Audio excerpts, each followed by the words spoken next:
In 1931, during the Great Depression, families survived on 47% less income by mastering one radical skill: extreme minimalism. Today, as whispers of recession grow louder, the same systems that shielded them from chaos can erase your financial panic.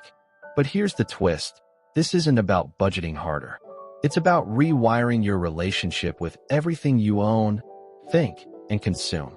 What if the secret to unshakable calm lies not in stockpiling, but in strategically destroying the systems that keep you trapped? I'm not talking about decluttering your closet. Extreme minimalism is a war plan against scarcity mindset itself, a 300-year-old philosophy refined by Indigenous tribes, Stoic thinkers, and Depression-era pragmatists. Over the next few minutes, I'll reveal 7 tactical systems they use to thrive in uncertainty. System number 3 alone freed an entire community from debt cycles during the 2008 crash. By the end, you'll know how to strip away invisible excess, the habits, digital traps, and societal scripts draining your focus, so you can face any recession not with fear, but with ferocious clarity. Let's start where all true freedom begins. System 1, the scarcity shield. The greatest lie recessions tell us is that more savings, more backups, more panic bought supplies will keep us safe. Extreme minimalism flips the script. Indigenous hunter-gatherers survived millennia of uncertainty with a radical principle. Scarcity is not the enemy, it's the blueprint. They carried only what their hands could hold, yet thrived by mastering strategic detachment, a neural rewiring that replaced fear of lack with reverence for enough. Modern neuroscience confirms this. When you fixate on stockpiling, your brain's amygdala stays hyperactive, trapping you in survival mode.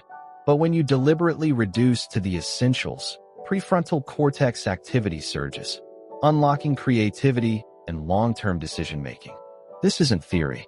During the 2008 crisis, a community in rural Montana used this system to erase $2.3 million in collective debt. Their secret? A 30-day scarcity audit, not of possessions, but of invisible drains.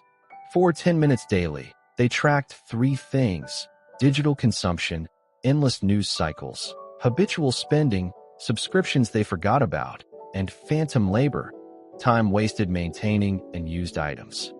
By day 30, they'd freed 17 hours a week and cut expenses by 34%. The lesson? Recessions exploit mental clutter first. Strip that away, and scarcity loses its fangs. Your environment isn't just a backdrop. It's a silent negotiator of your financial and emotional stability. During the 1970s oil crisis, architects observed a paradox. Families living in smaller, intentionally designed homes reported lower stress levels despite economic turmoil. Why? They'd unknowingly weaponized a principle called boundary-driven minimalism, using physical constraints to filter out excess before it enters your space. Think of it as a sieve for your life. Instead of decluttering reactively, you design systems that make clutter impossible to accumulate. Take the one-wall doctrine, inspired by Navajo Hogan dwellings. Every object in your home must earn its place by serving at least 3 purposes and fitting within a single wall's footprint. A 2021 UCLA study found that households using this system reduced impulse purchases by 72%, not through willpower, but spatial math. One participant, a teacher facing layoffs during the pandemic, applied this to her 800-square-foot apartment. By anchoring her furniture, kitchen tools, and wardrobe to one wall, she slashed her monthly expenses by $1,200 and reclaimed 92 square feet, previously lost to just-in-case items. Cortisol levels, down 38%. The recession-proof secret? Scarcity isn't imposed, it's architected. Recessions don't just drain bank accounts, they hijack attention. A 2022 MIT study revealed that the average person spends 4.1 hours daily on apps engineered to exploit dopamine loops, costing $7,300 yearly in lost productivity and impulse spending. Extreme minimalism's counterstrike?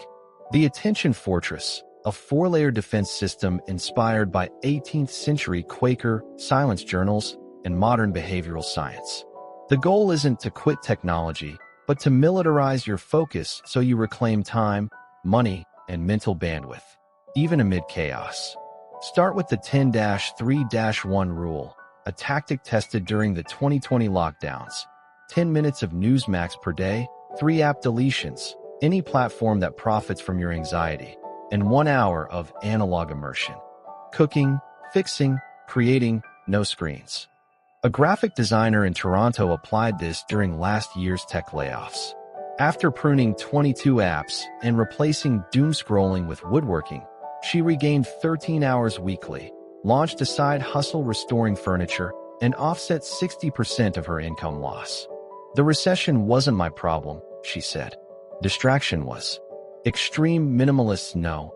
A fortified mind out-earns a fortified savings account.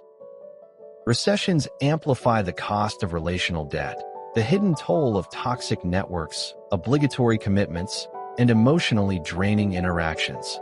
In the 1890s, the Dakota Sioux thrived during economic collapse by adhering to Wadaking, a practice translating to careful choosing. They audited alliances not by loyalty, but by a simple question: does this relationship nourish our survival or sabotage it?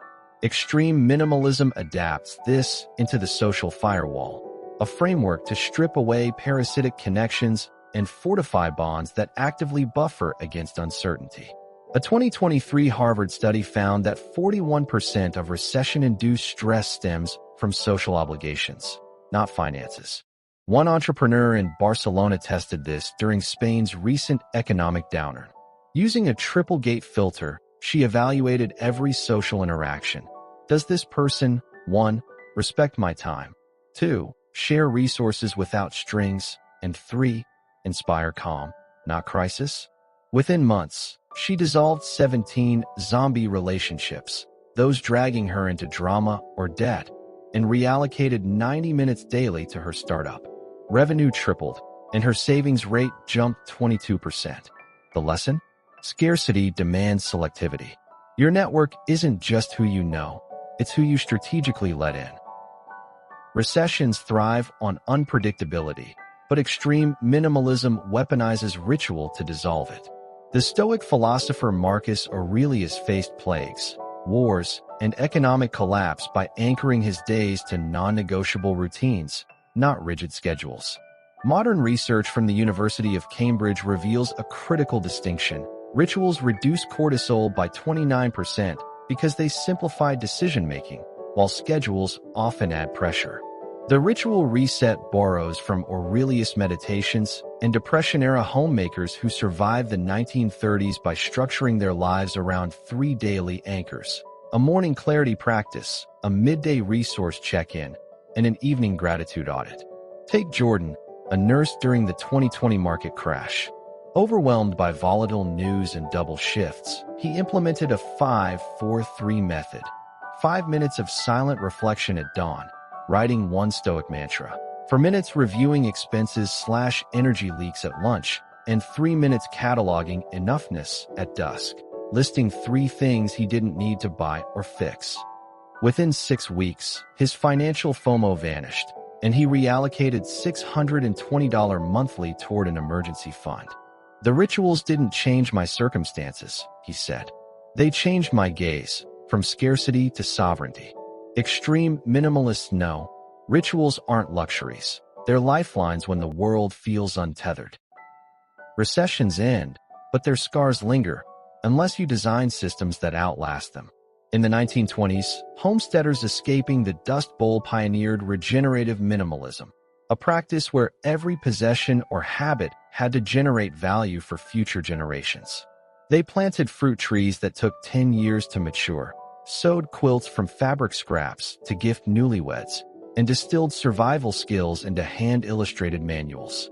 Today, psychologists call this the legacy loop, the act of investing in projects that compound value beyond your lifespan, which reduces financial anxiety by 44%, per a 2023 Stanford study. A single mother in Portugal applied this during Europe's 2022 energy crisis. She created a zero-cost skill swap, a community network where neighbors trade expertise, carpentry, coding, canning, instead of money. By teaching her daughter to repair clothes and appliances, she eliminated $380 per month in replacement costs and built a barter economy that now includes 73 families. Extreme minimalism isn't just survival, she said. It's leaving a roadmap for those after you. The recession-proof mindset: what you keep should seed resilience, not hoard it. When crises strike, most cling to possessions, investments, or plans, but extreme minimalism targets the root: your core values. The Maori of New Zealand have a concept called Turangawiwa, a place to stand. It's not physical land, but an internal compass of non-negotiable principles that guide decisions when external systems fail. Modern recessions demand the same. The unbreakable core isn't about what you own. It's about what you won't compromise, even in freefall. A 2024 Yale study tracked 200 households through layoffs and inflation spikes. Those who survived with minimal debt and stress shared one habit: quarterly core audits. They'd ask, 1.